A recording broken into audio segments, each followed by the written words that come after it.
I'm Tatum Skipper, and welcome to Real Florida Magazine. Welcome back here today on the beautiful campus of Florida Panhandle Technical College. Our guest today is Paula Ellis. She is the academic analyst for Kate Smith Elementary School here in downtown Chipley. I had to come to terms with academic analyst. We're going to give Paula an opportunity to explain exactly what that means. It's not what you might think. It's another one of those tools in the school district's toolbox to enable teachers to better teach. In this case, your children, your grandchildren, just as mine. We're also going to talk about the new Kate Smith Elementary School, something of which we're all proud, and we are certainly all excited. We're going to talk about all this and more when we come back, and we will be right back.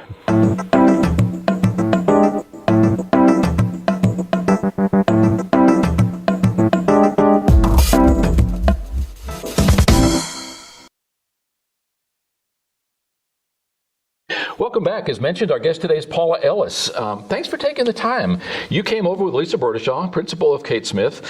You were only here a few minutes, and Lisa got a phone call and said, I got to run. There's some kind of emergency at the school. That's the nature of working with kids, with the school system. Thanks for being here today. You're welcome. Academic analyst. Tell me what that means. Paula, you kind of gave me a thumbnail sketch, but I'm intrigued. Tell me what that position means and what you do. I work a lot with teachers, just kind of as an instructional coach, helping them analyze their data and just search out better ways to help our children learn and really differentiate our instruction within the classrooms. I know who you are, familiar with your husband Terry, obviously had lots to do with some of the same things you guys over the last years. Who is Paula Ellis? Talk a little bit about your history and how you came to be involved in that educational process. Well, I've been in education for 25 years. I started at a very young age. And I've taught kindergarten, first grade, and third grade, and I was actually in the high school for a little bit. But right now I'm mainly working with pre-K through second grade. And like you said, I'm working a lot with the teachers. But, I think my favorite part of my job is the children, seeing them grow and change, and especially when you look at kindergartners in first grade, they make such gains throughout the year. They come to us, and a lot of them have never been on the computer, never held books, and by the end of the year they're reading, they're able to log themselves in the computer, And so I think that's the reason I went into education, definitely was the children. In what we do, my wife and I were talking the other day, and it's kind of scary that we've been up here about 10, 11 years, having moved from Panama City Beach, and we're recognizing kids. We're seeing kids graduate from high school, having children, and now seeing those children in Kate Smith. I love a small community. I was born and raised in Boston, but just before high school, moved to a small town, which was not unlike Chipley, about 5,000 people, 140 people in the graduating class at the high school I went to. So even though I was raised in the heart of the urban city, had the opportunity to live in a small town, and Chipley very much like that, not unlike Panama City Beach was in the early 70s when we first moved there. All those things went away very quickly over that period of time, realized that we wanted that better quality of life, and that's what we have here. Mm-hmm. Let's talk about the elephant in the room. We've got new Kate Smith Elementary School, $26 million facility, state-of-the-art, security, educational opportunities, communication within the building. You, as a longtime Kate Smith personnel, you got to be excited about that. I'm very excited, but I like I told you earlier, I have a little bit of mixed emotions because I grew up at Kate Smith. That's where I went to school, and that's where my children went to school, and now my grandchildren are going there. So it's a little sad, to leave the Kate Smith, but we're very excited about the new facilities, just the technology piece, everything being inside. We're, and having the room to have all of our parents there for assemblies and have all the children in one room. To have, literacy night and different things, so we're very excited about moving and just anticipating. We talk about it every day. And I would imagine we've had the opportunity to take several tours. Superintendent of School Joe Taylor has given us several tours. The people from Perry and McCall, who are the builders, have given us several tours. In one location, there's almost 600-foot straightaway in the what they call the mezzanine above the classrooms. Bundles of cables this big around with the internet cabling connecting. There's going to be a full-time job just for somebody to change out air conditioner filters up there. I mean, that's the interesting thing from a security point of view, and it's a shame that in this day and time we have to think about active shooter scenarios and all that goes along with it. But would we not, we would be remiss. So even though it's not a pleasant subject, it is reality, and we see these things. That school can be locked down with the 3 front doors totally. There's going to be automatic fire, EMS, and police department dispatching when there's an emergency. From a security point of view, that's got to be pretty exciting versus what you've got now. Oh, absolutely. Absolutely. How many portable buildings have you got over there now? Oh, a bunch. A bunch. I want to say in the 20s. Yeah. I don't know off the top of my head. Too many. Joe Taylor was mentioning that every time you have bad weather, every time there's a thunderstorm warning of a certain severity, you have to evacuate all of those buildings. Where do you go? The cafeteria? Well, different children go to different places, but mainly into the main library is where they go, in the main building. Parts of that building, 60 years old plus. Mm-hmm. As you point out, lots of history there. The Chipley Kiwanis Club, of which I'm a member, we get to do our pancake suppers there. Mm-hmm. We get to do other events there. It's a huge focal point for the community. But looking at the new facility, almost 9,000 square feet in that new cafeteria. That's right. I know you've taken a couple of tours. What are your first impressions? Oh, it's amazing to me. Yeah, the library, me and the librarian have been working pretty closely about, just setting things up and having the resource room.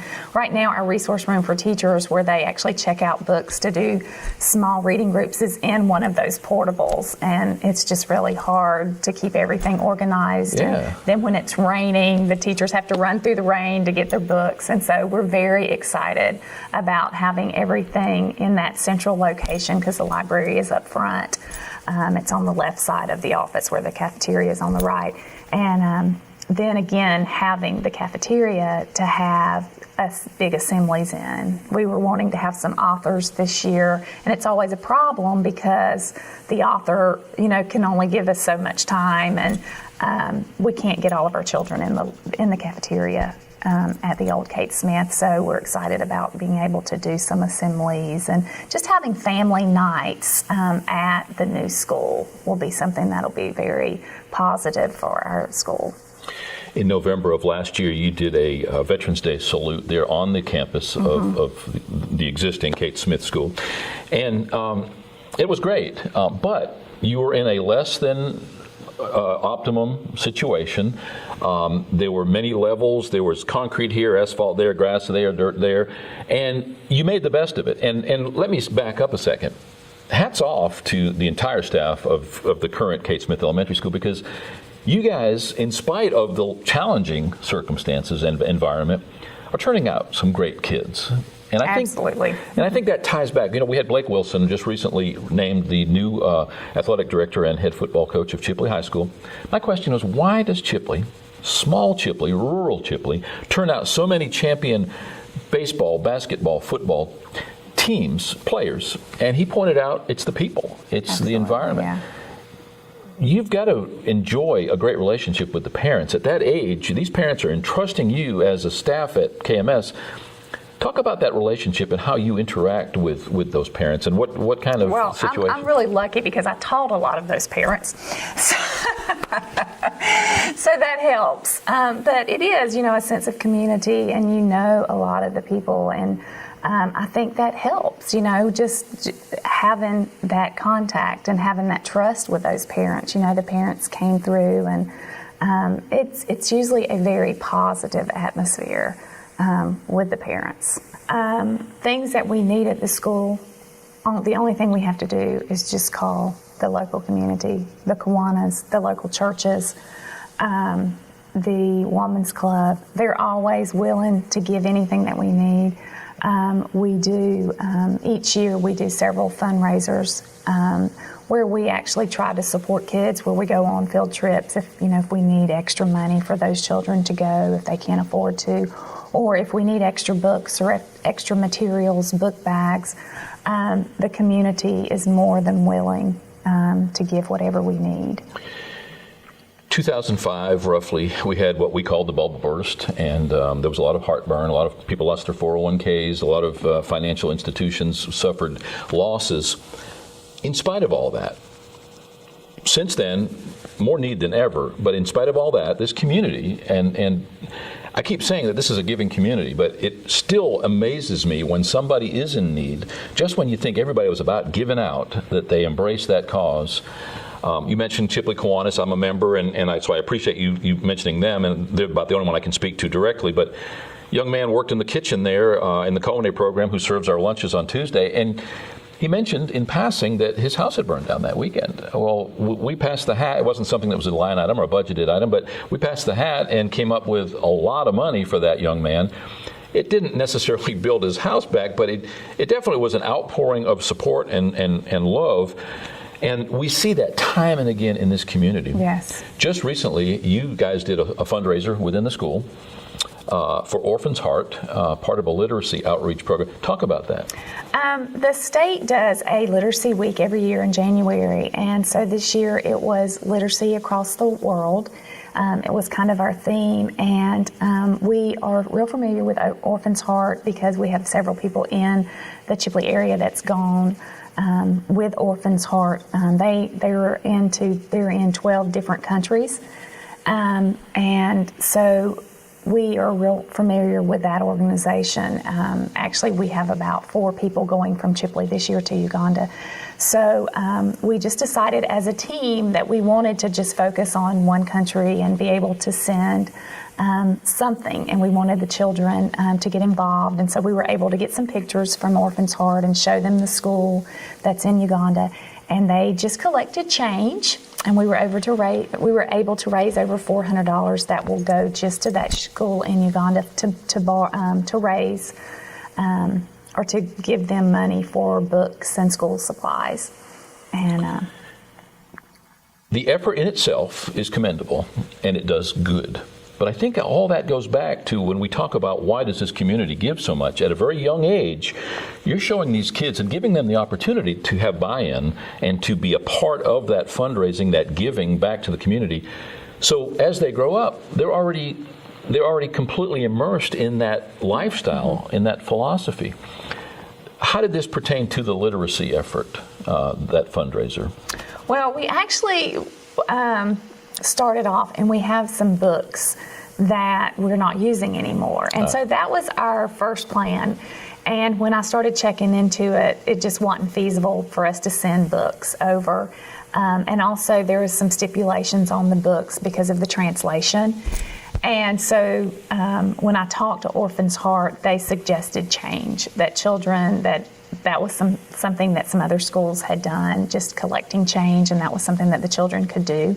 And so that's kind of what we decided to do instead of the books, because we couldn't really figure out how to get the books, across the country. When you sent all the media the information post-event and the results of that, it was publicized.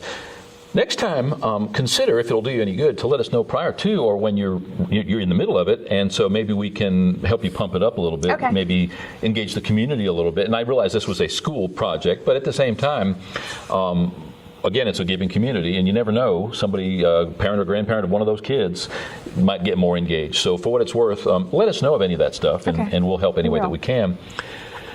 What's your biggest challenge? We mentioned the security in today's schools and the sad state of events, but if you choose not to pay attention to it, you're ripe to be a victim. I know that's a challenge in itself, but what's one of your biggest challenges being in the educational process? I think it's just the different opportunities our children have. Some children come to school and they have been in, say, VPK or a daycare, and so they've had some opportunities for education, and then we have some children that have not had any opportunities. And so that's difficult in the earlier years. It seems to balance out as they get older because they are in school. But in kindergarten and first grade, there's some big differences in our children, and it's not that the children can't learn. It's just that they've not had some of the opportunities.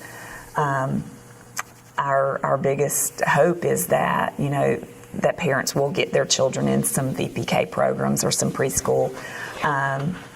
Unless they're going to work with them, some, because there is some big differences, and the state is really pushing more, at an earlier age. One of our largest single clients is Early Learning Coalition, and on their behalf, we try to publicize and market the fact that those VPK facilities are out there, typically at no cost, and many of the people who take advantage of those child care facilities can also enjoy the VPK as part of that. And so I know that there are people out there trying to push that, but it makes total sense that somebody who has been read to, who already knows their numbers, who knows their alphabet, coming into the first grade, they've got to be way ahead of somebody who's not. What's the short answer to that? More education for parents, letting them know, an awareness campaign, and how do we do that? I think that is the answer. I think, educating parents and letting them know, okay, if you will read with your children, that's like the best thing you can do. And again, I don't really know the platform to get parents more involved. But if we can get parents more involved when their children are younger and making them aware and educating them, I think that is the answer and the key. Vernon Elementary does have VPK at their school. Once we get in our new school, we will have VPK also. At Kate Smith, we don't now, but we will in the new school. And there's plenty of opportunity in Chipley for children to go to VPK and to preschool. So I think those are the answers, just making parents aware and getting the children earlier. Yeah, you say making parents aware. When we started working with ELC, it amazed us that some of their awareness programs were that, hey, you're in the car, you're listening to your radio, you've got it at a certain volume. That's way too loud for your kid. Hey, you're outside, you're even at the beach, you've got sunglasses on, your child doesn't. Many things that we take for granted, and sometimes we almost have to have a fine eye on instructing younger people how to be parents, because you're not born with those skills. And if you came from a split family or single parent family, or one that had challenges, many times you just have never been taught certain things. So your educational process really starts way before you even see these children. I mean, it's that 5 years before you get to see a child is strong. Hopefully, over time, we will have more of a emphasis on that. And it's not calling somebody dumb or uneducated or ignorant. It's just simply that you want the best for those kids. That's right. And every time we have a concerted effort to accomplish something, we see the results, which kind of segues really well into what you do. You're a academic analyst. You are quantifying how some of these programs are helping to truly make differences in the teacher's ability to teach and in the children's ability to learn. At the end of the day, we're all winners, because that kid is going to come here to drafting school, or he's going to go to FSU and become a doctor or a lawyer, or he's going to be a productive member of society. Forget about being Paula Ellis educator right now. If you could do anything with the touch of your wand, what would you like to see happen in the educational world? What would be that thing you'd say, boy, if we could just do that, I think that things could be so much better? Is there anything that, certainly you've thought about these things, it's kind of like, what would I do if I won the lottery? What would you do if you could, just by wishing it, that you could make something happen? What would be that thing that would help us educationally, developmentally, as far as our young kids are concerned? I think, it goes back to what you said, just educating parents. I think that we as educators need to remember that pretty much every parent wants what's best for their children. And so if we could just make parents aware of this, just like you said, just little things, just read to them, read anything to them, talk to them, make sure that they're understanding just daily things that you do. Going to the grocery store, let's pick out some fruit, let's pick out some cereal, just talking to them. I think that we are putting children in front of the TV way too much. We're giving them iPads, and we're expecting that to do the job. And nothing can replace just talking to your children and reading to your children. And so just making parents aware and educating parents, that would help us tremendously in education. I saw a graphic with a meme the other day on Facebook, and it said, we need more tackle boxes and fewer Xboxes. Absolutely. And I think that one of the programs that we produce is called Kids Hooked on the Outdoors, and it's a program of children and families in the outdoors, hunting, fishing, just camping, just enjoying nature. And we take for granted that a child, or we presume that a child wants that high-tech Xbox, or many times they're just craving somebody's attention, and that's all that it takes. We have had the fortune or misfortune, depending on how you look at it, of talking to some groups who for instance, the backpack program, who ensure that on a Friday, a child goes home from school with a backpack with enough food to be able to last through the weekend. Not only that, what really opened our eyes is they are taught how to hide that food so that their parents or some other family member doesn't take it and they go without. I was totally unaware of that, Paula. I'm not a Pollyanna. I think I'm grounded in reality. But when I heard that, I was amazed how easy it is for us as adults to sort of lose that context, to lose touch with that real world out there. Mm-hmm. To me, that's heartbreaking. It is. It's very heartbreaking, yeah. And we see it, unfortunately, too much. We say that in Washington County, rough numbers, about a third of the people are paying ad valorem taxes. The other 2/3 don't own property, so they're not paying ad valorem taxes. Therefore, they're not paying school taxes. They're not paying some of the other fees. It all works because the state makes up the difference. The downside to that is when the more the state gives you, the more the state mandates what you will do and not do. Right now, forget about you being a member of the school district.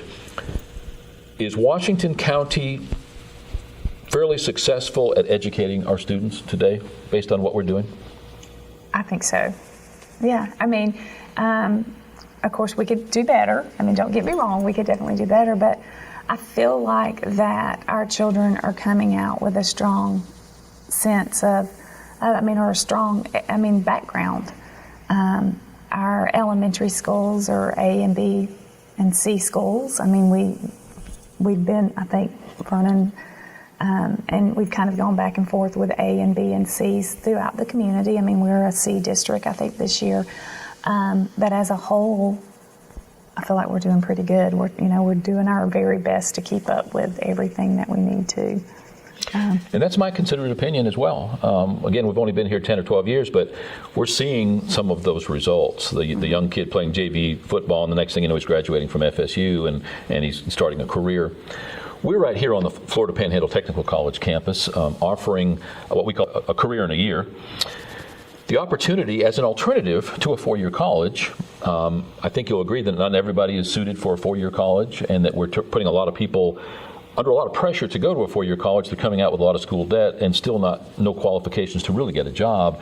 So we have everything here. We're preparing people for college, but we're also offering dual enrollment here. We're offering young adults and even some adults who are downsized the opportunity to come here for a new career. You've had the opportunity to look around. Do you feel that what the technical college is doing is an asset to the community? Absolutely, yeah. I've taught a lot of these children, so I see a lot of the kids, especially in the nursing program, that have come through Kate Smith and that have made it. They're being very successful. We toured, I think, year before last. Martha let us come around and tour, and all the teachers at Kate Smith came through. And we were just amazed at all the different things that's going on here. Definitely opportunities for our children that's going to help them succeed.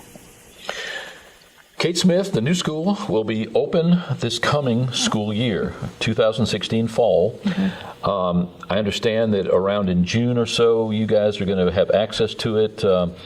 I think you're going to be pretty busy just getting set up. I would imagine that it's going to be all hands on deck for a period of months there. Mm-hmm. Probably looking forward to that hard work, if nothing else. Yeah, we are. Our guest today, Paula Ellis, who is the academic analyst at Kate Smith Elementary School right here in Chipley. Kind of the Newspeak way of saying she helps to teach teachers, making them more valuable, more responsive to student needs. And we will be right back.